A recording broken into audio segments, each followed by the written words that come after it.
Hi friends, welcome to Latha vlog. இன்றைக்கி day 2 ஓகேங்களா. Savings plan பற்றி நேற்று பார்த்தோம் இல்லைங்களா. ஸோ அது டே 2 இன்றைக்கி. இப்போ பார்த்திங்கன்னா இன்றைக்கி ஒன்று இது பார்த்த பொருள் இன்றைக்கி கொஞ்சம் கம்மியாக தான் நான் வாங்கியிருக்கேன். ஸோ அதனால் இன்றைக்கி அமௌண்ட் 110 ருபீஸ், 110 ரூபாய் நமக்கு சேவ் ஆகிருக்கு. ஸோ இந்த நோட்டில் நம்ம என்ட்ரி பண்ணிக்க போகிறோம். இப்போது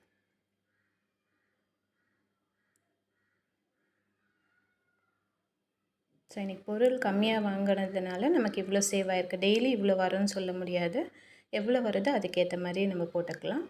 இதை நம்ம பிரித்து போட்டுக்க போகிறோம். ஸோ 110 ரூபான்றது இந்த நோட்டில் எப்படி பிரிக்கலான்றது ஆல்ரெடி 100 ரூபா 50 ரூபாலாம் நம்ம போட்டுட்டோம். ஸோ அதனால் அதுக்கு ஆப்ஷன் இல்லை. இப்போ நான் 80 ருபீஸ் ஒன்று தனியாக பிரிச்சுருக்கேன். தென் 30 ருபீஸ். ஸோ 110 ரூபா வந்துச்சு. இது ரெண்டும் நான் ரவுண்ட் பண்ணிக்கிறேன்.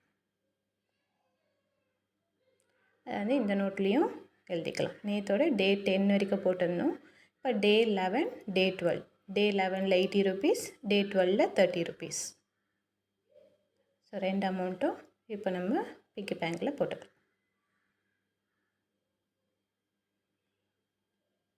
இது காயின்கான உண்டியலில் போட்டலாம்.